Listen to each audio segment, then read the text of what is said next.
تبوک کې د حضرت کعب رضی الله تعالی عنہ غیر حاضری او توبه. د دې تبوک په جنگ کې د مهاجرینو نه علاوه د 80 نه زیات قوم منافقان د انصارو نه وو، او د دغه همره تقریبا بدوی د کلو بانډو خلک وو. دې نه علاوه یو لویه ډله د بهر د خلکو داسې وه چې شریکه شوې نه وه، او صرف دومره نه بلکې دوی به نورو خلکو ته هم ویل او منع کول به یې چې په ګرمۍ کې مه وځئ. الله جل شانه فرمایي چې د دوزخ د اور ګرمي ډېره سخته ده. دوی نه علاوه 3 ریښتوني پاخه مسلمانان هم داسې وو چې بغیر د څه قوي عذر نه په دې جنګ کې شریک شوي نه وو. یو قعب بن مالک، دویم هلال بن امیه، دریم مرار بن ربیع. دا 3 واړه حضرات د نفاق یا د عذر په وجه ایثار شوي نه وو، بلکې خوشحالي یې د پاتې کېدو سبب جوړ شو. قعب رضی الله تعالی عنہ خپل حالات کوم چې ورته په دې موقع پیښ شو په تفصیل اوروي، کوم چې مخکې راځي. د مرار بن ربیع رضی الله تعالی عنہ باغ ښه د میوې نه ډک و. خیال یې وشو که چېرې زه لاړ شم نو دا به ټول ضایع شي. همیشه په جنګونو کې شریک شوی یم، که دا وارې پاتې شم نو څه باک دی، ځکه پاتې شو. خو کله چې ورته زورنه ورکړې شوه نو چونکې باغ یې د پاتې کېدو سبب شوی و، هغه یې ټول د الله تعالی په لار کې صدقه کړو. د هلال رضی الله تعالی عنہ بال بچ او خپلوان چېرته تللي وو. اتفاقاً په دې موقع ټول جمع شو. هغه هم دا خیال وکړو چې همیشه شریک شوی یم، که چېرې په دې موقع لاړ نه شم نو څه نقصان دی، ځکه پاتې شو. خو د زورنې نه پس یې ټولو سره د تعلقاتو ختمولو اراده وکړه چې دا تعلقات په دې جنګ کې د نه شریکېدو سبب شول. د حضرت کعب کیسه په حدیثونو کې په کثرت سره راغلې ده.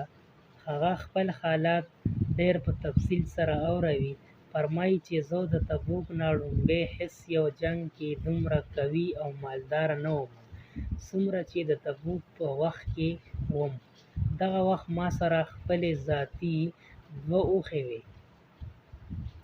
دې نه وړاندې چېرې 2 اوښانې ما سره نه وې. د نبي اکرم صلی الله علیه وسلم عادت شریف همیشه دا و چې کوم طرف ته به یې د جنګ اراده کوله د هغې اظهار به یې نه کولو، بلکې د نورو اړخونو حالات به یې پوښتل. خو دې جنګ کې چونکې ګرمي سخته وه او سفر هم د لرې و، دې نه علاوه د دشمنانو لښکر هم ډېر لوی و، ځکه یې ښکاره اعلان وکړو چې خلک تیاري وکړئ. په دې وجه د مسلمانانو دومره لویه ډله د نبي علیه السلام سره شوه چې په رجسټر کې د هغوی نومونه لیکل مشکل شو، او د مجمع د ډېروالي په وجه که چا ځان پټولی چې لاړ نه شم او پته ونه لګي نو هېڅ ګرانه نه وه. دې سره میوې بالکل پخې وې. ما به د سحر نه د سفر سامان د تیارۍ اراده وکړه، خو ماښام به شو او هېڅ قسمه تیاري به ونه شوه. خو ما به خپل زړه کې خیال کولو ما سره خو هر څه موجود دي چې اراده پخه وکړم زر به وشي. تر دې چې نبي اکرم صلی الله علیه وسلم روان شو او مسلمانان هم ورسره، خو زما د سفر سامان تیار نه شو. بیا مې هم دا خیال و چې 1-2 ورځو کې به ځان تیار کړم وربشم. دغه شان مې نن سبا کول تر دې چې د نبي علیه السلام هلته د رسېدو زمانه تقریبا رانږدې شوه. هغه وخت هم ما کوشش وکړو خو سامان ونه شو. اوس چې مدینه منوره کې اخوا دېخوا ګرځم نو صرف هغه خلک وینم چې په چا د نفاق بد داغ لګېدلی و یا معذوره و. نبي علیه الصلاۃ والسلام چې تبوک ته ورسېد پوښتنه یې وکړه چې قاب نه ښکاري، څه خبره وشوه؟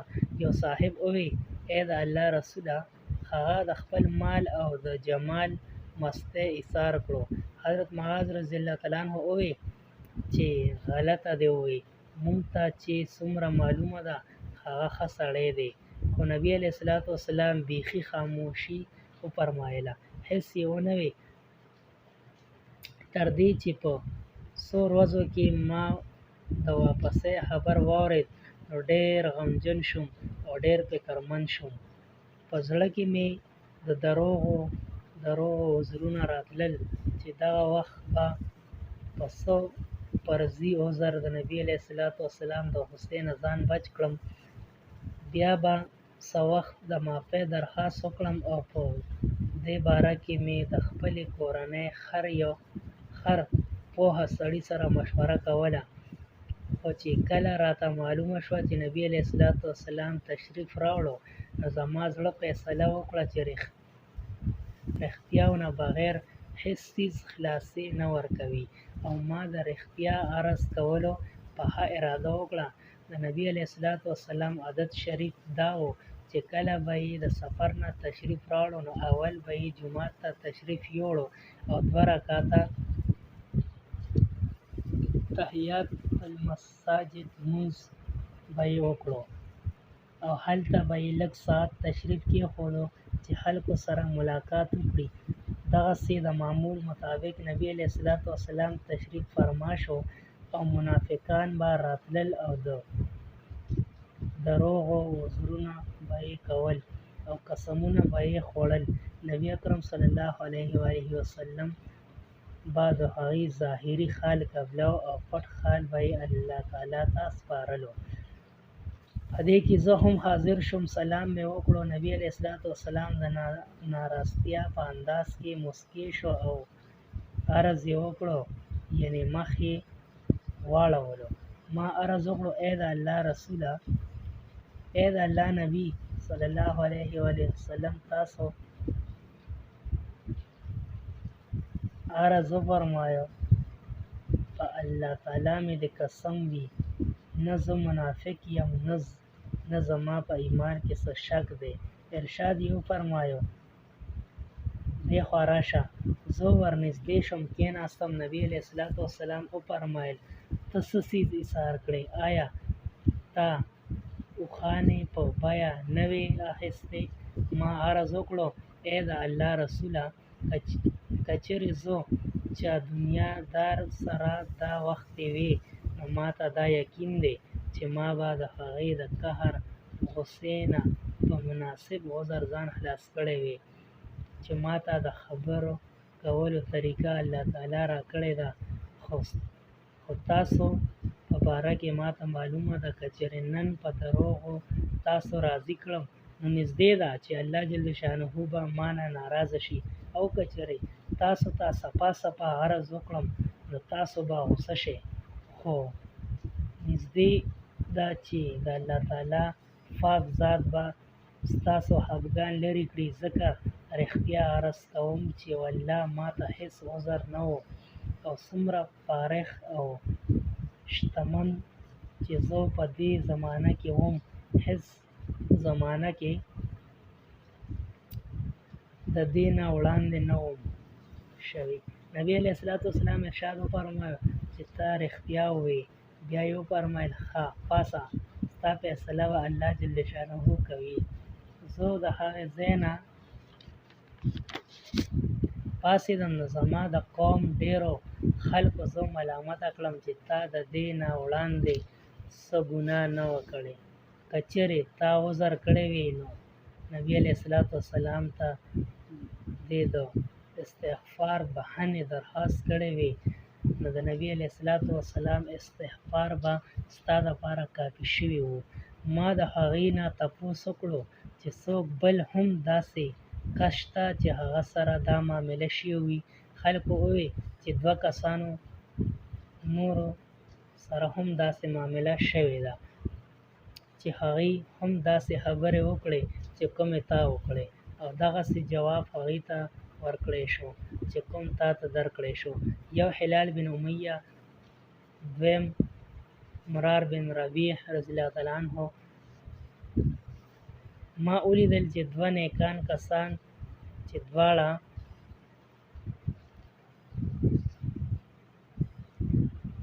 بدرې دي، هغوی هم زما په شان دې حال کې شریک دي. نبی اکرم صلی الله علیه وسلم موږ درې واړو سره خبرو نه منع وکړه چې هېڅوک به موږ سره خبرې نه کوي.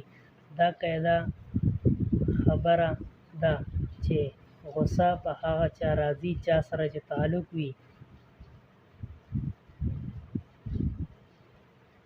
زورنه هغه چا ته ورکولی شي چا کې چې د هغې اهلیت وي، او په چا کې چې د اصلاح قابلیت د سره نه وي هغه ته زورنه څوک ورکوي.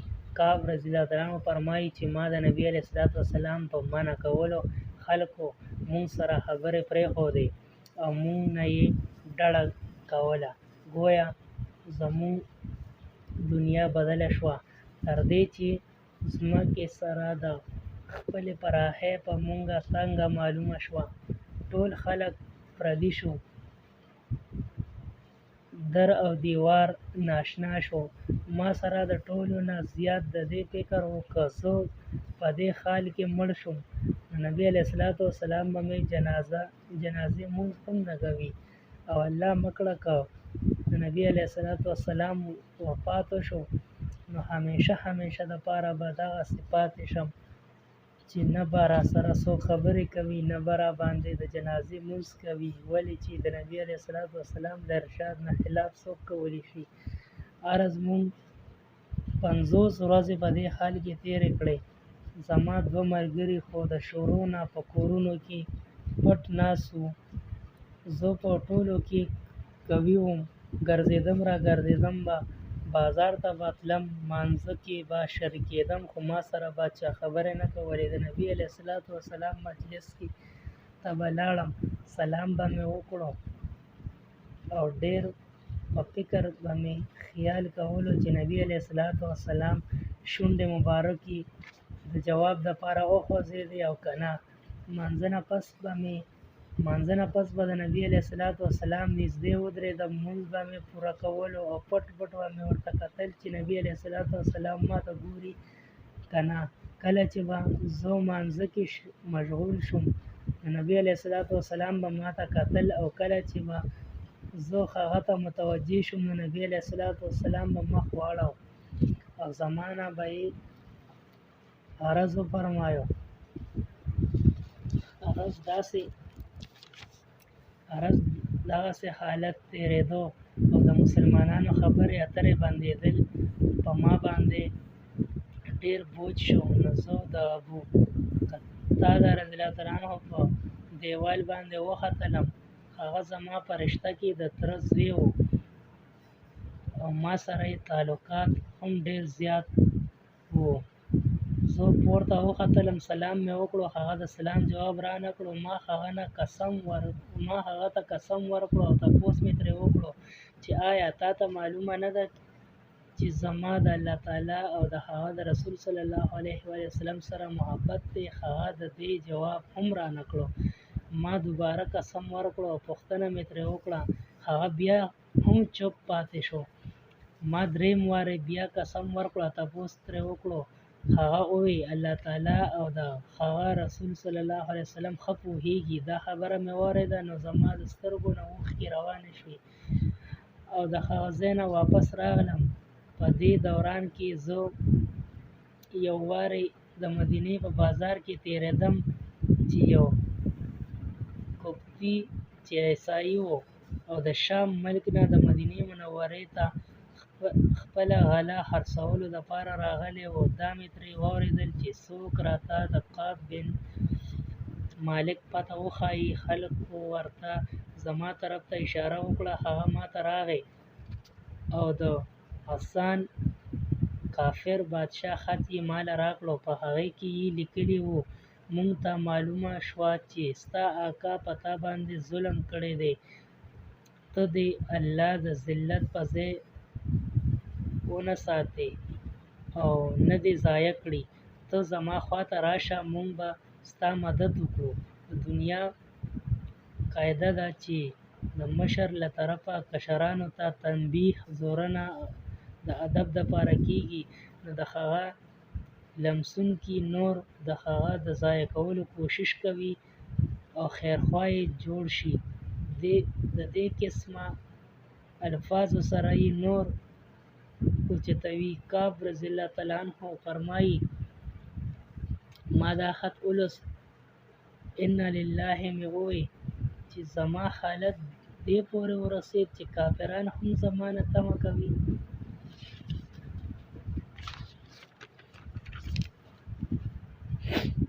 او زما د اسلام نه د لرې کولو تدبیرونه کوي.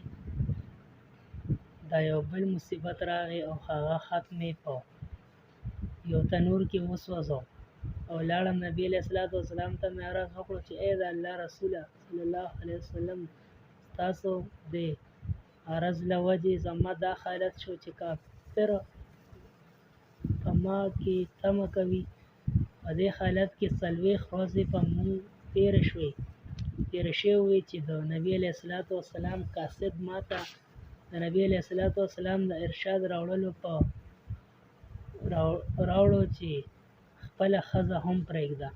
ما پوښتنه وکړه څه غواړې چې طلاق ورکړم؟ ویې ویل نه بلکې جدایي اختیار کړه.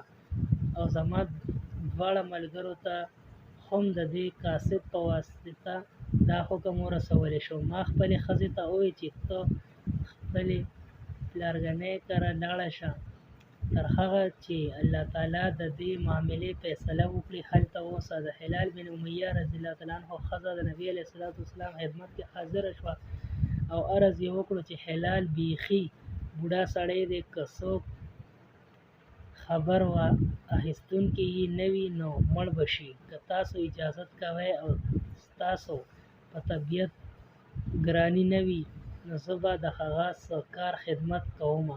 نبي علیه الصلاۃ والسلام وفرمایل پروا نشته خو چې کوروالې ونه کړې. هغې عرض وکړو ای د الله رسوله دې څیز طرف ته خو د هغه اړ و خواهش نشته، د کومې ورځې نه چې دا واقعه پیښه شوې ده تر نن ورځ پورې د هغه وخت په ژړا کې تېرېږي.